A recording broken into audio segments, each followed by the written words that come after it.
গুৰুত্বপূৰ্ণ খবৰ প্ৰদেশ বিজেপিৰ লগতে অসমৰ মুখ্যমন্ত্ৰী ডক্টৰ হিমন্ত বিশ্ব শৰ্মাক এবাৰ আক্ৰমণ কৰিছে ৰকিবুল হুছেইনে।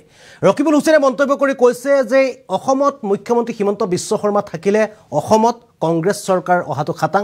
লগতে কৈছে যে ডুপ্লিকেট বিজেপিৰ অত্যাচাৰত বহু বিজেপিৰ বিধায়কে এবাৰ কংগ্ৰেছত আহিবলৈ যুঁজা চলাইছে। আৰু এই সম্পৰ্কত জনাব বিচাৰিছো এবাৰ সবিশেষ তথ্য। হিমন্ত বিশ্ব শৰ্মা মুখ্যমন্ত্ৰী থাকিলে অসমত কংগ্ৰেছ চৰকাৰ অহাটো খাটাং। হিমন্ত বিশ্ব শৰ্মা মুখ্যমন্ত্ৰী হৈ থাকিলে কংগ্ৰেছৰ নেতৃত্বত চৰকাৰ গঠন হোৱাটো নিশ্চিত। বহু বিজেপি নেতা বিধায়কে কংগ্ৰেছৰ সৈতে যোগাযোগ কৰি আছে। এই মন্তব্য ৰকিবুল হুছেইনৰ। 2024 অসমত কংগ্ৰেছে চৰকাৰ গঠন কৰিব বুলি দাবী কৰিছে ৰকিবুল হুছেইন।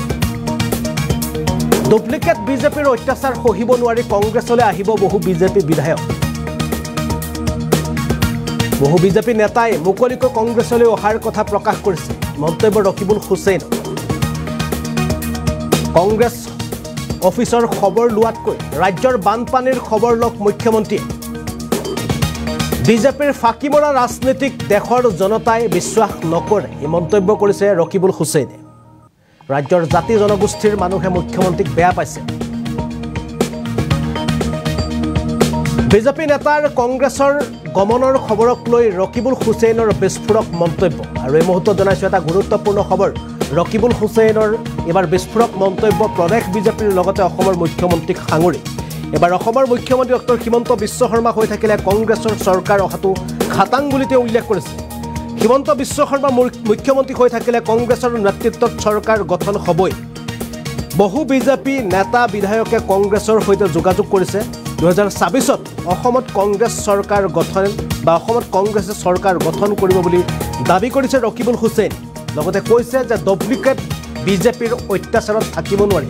বহু বিজেপি নেতা বিধায়কে কংগ্ৰেছৰ সৈতে যোগাযোগ কৰিছে, তেওঁলোকে কংগ্ৰেছলৈ আহিবলৈ বিচাৰিছে। ইয়াত ডুপ্লিকেট বুলি কাক কৈছে হয়তো আপোনালোকে নিশ্চয় বুজি পাইছে। আৰু কৈছে যে ডুপ্লিকেট বিজেপিৰ অত্যাচাৰত থাকিব নোৱাৰি। বহু বিজেপিৰ নেতাই কংগ্ৰেছৰ সৈতে যোগাযোগ কৰিছে। লগতে কৈছে যে কংগ্ৰেছৰ অফিচৰ যিসমূহ কথা, এই কথা বতৰাবিলাক খবৰ ৰখাতকৈ অসমৰ ৰাজ্যৰ বানপানীৰ খবৰ লওক মুখ্যমন্ত্ৰীয়ে বুলি তেওঁ মন্তব্য কৰিছে। এবাৰ ৰকিবুল হুছেইনৰ মন্তব্যটো আমি পোনে পোনে আপোনালোকক দেখুৱাবলৈ চেষ্টা কৰিছোঁ।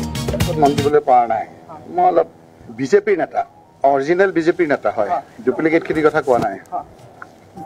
এতিয়া এই যে বিজেপিত ডুপ্লিকেট বিজেপিৰ অত্যাচাৰত সহিব নোৱাৰি আহিব খুজিছে, সেইসকলক আহিলেতো আমি ল'ব লাগিব। বহুতক চাই চিতি দিয়কচোন, বহুত আহিব। বহুত MLA-টো আপোনাৰ অপেনলি কৈ আছে দোকান আহিম বুলি। সেইটো লোকধাকটো কৰা নাই, তেওঁলোকে বিদ্ৰোহ কৰিছে। তেওঁৰ কথাটো মই ইমান নাজানো, তেওঁ কিবা হেৰি কৈ আছে, কিন্তু কংগ্ৰেছলৈ আহিবলৈ নাহে মই নাজানো। মই নাজানো। মই এতিয়া আপোনাৰ পৰা সুধিলো, মই মানে কেইদিনমান এই পানীয়ে টানিয়ে আছোতো, এই খুচুৰা কথাবিলাকত মন দিবলৈ পৰা নাই। মই অলপ মানুহে পানীত আছে, হেৰিত আছে, কোৰ এইবিলাক খুচুৰা কথা। আকৌ মুখ্যমন্ত্ৰীয়ে কৈছে আমাৰ বোলে আমাৰ কংগ্ৰেছ অফিচত কি আছে তেওঁ গম পায়।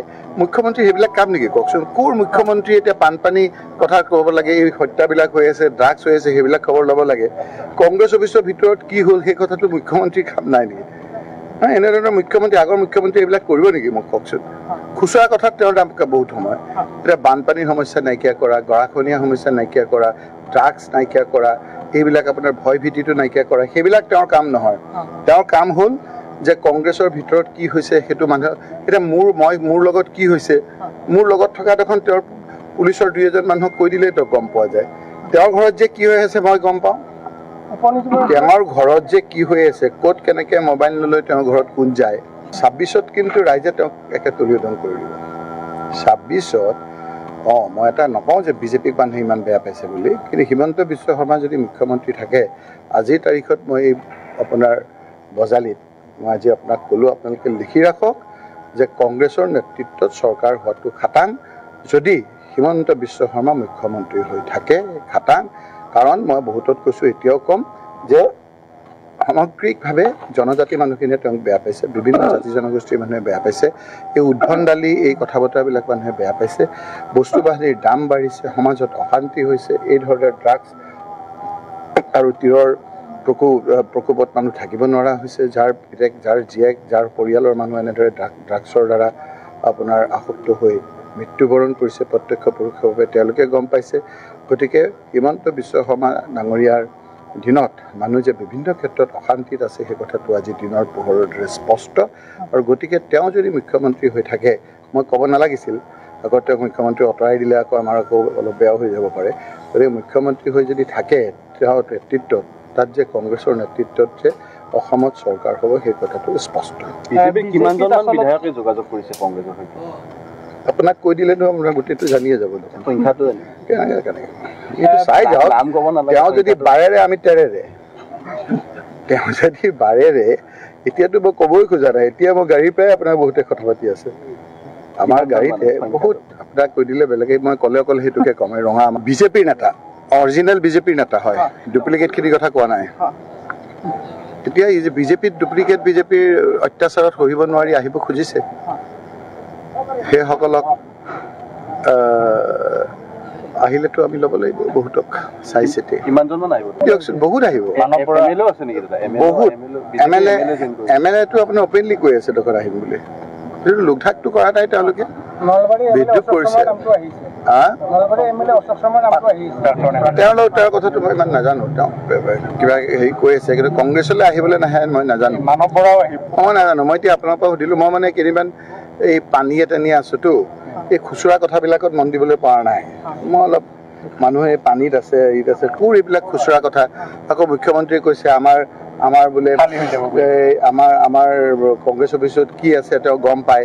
মুখ্যমন্ত্ৰী সেইবিলাক কাম নেকি কওকচোন? কোৰ মুখ্যমন্ত্ৰী এতিয়া বানপানী কথা ক'ব লাগে, এই হত্যাবিলাক হৈ আছে, ড্ৰাগছ হৈ আছে, সেইবিলাক খবৰ ল'ব লাগে। কংগ্ৰেছ অফিচৰ ভিতৰত কি হ'ল সেই কথাটো মুখ্যমন্ত্ৰীৰ কাম নাই নেকি? এনেধৰণৰ মুখ্যমন্ত্ৰী, আগৰ মুখ্যমন্ত্ৰী এইবিলাক কৰিব নেকি মোক কওকচোন? খুচুৰা কথাত তেওঁৰ দাম বহুত সময়। এতিয়া বানপানীৰ সমস্যা নাইকিয়া কৰা, গৰাখহনীয়া সমস্যা নাইকিয়া কৰা, ড্ৰাগছ নাইকিয়া কৰা, এইবিলাক আপোনাৰ ভয় ভীতিটো নাইকিয়া কৰা, সেইবিলাক তেওঁৰ কাম নহয়। তেওঁৰ কাম হ'ল যে কংগ্ৰেছৰ ভিতৰত কি হৈছে সেইটো মানুহ, এতিয়া মোৰ লগত কি হৈছে, মোৰ লগত থকা দেখোন তেওঁৰ পুলিচৰ 2-এজন মানুহক কৈ দিলেই তো গম পোৱা যায়।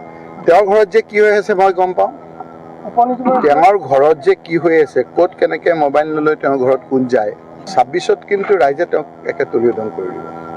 26ত মই এটা নকওঁ যে বিজেপিক মানুহে ইমান বেয়া পাইছে বুলি, কিন্তু হিমন্ত বিশ্ব শৰ্মা যদি মুখ্যমন্ত্ৰী থাকে, আজিৰ তাৰিখত মই আপোনাৰ বজালিত মই আজি আপোনাক ক'লোঁ, আপোনালোকে লিখি ৰাখক যে কংগ্ৰেছৰ নেতৃত্বত চৰকাৰ হোৱাটো খাটাং, যদি হিমন্ত বিশ্ব শৰ্মা মুখ্যমন্ত্ৰী হৈ থাকে খাটাং।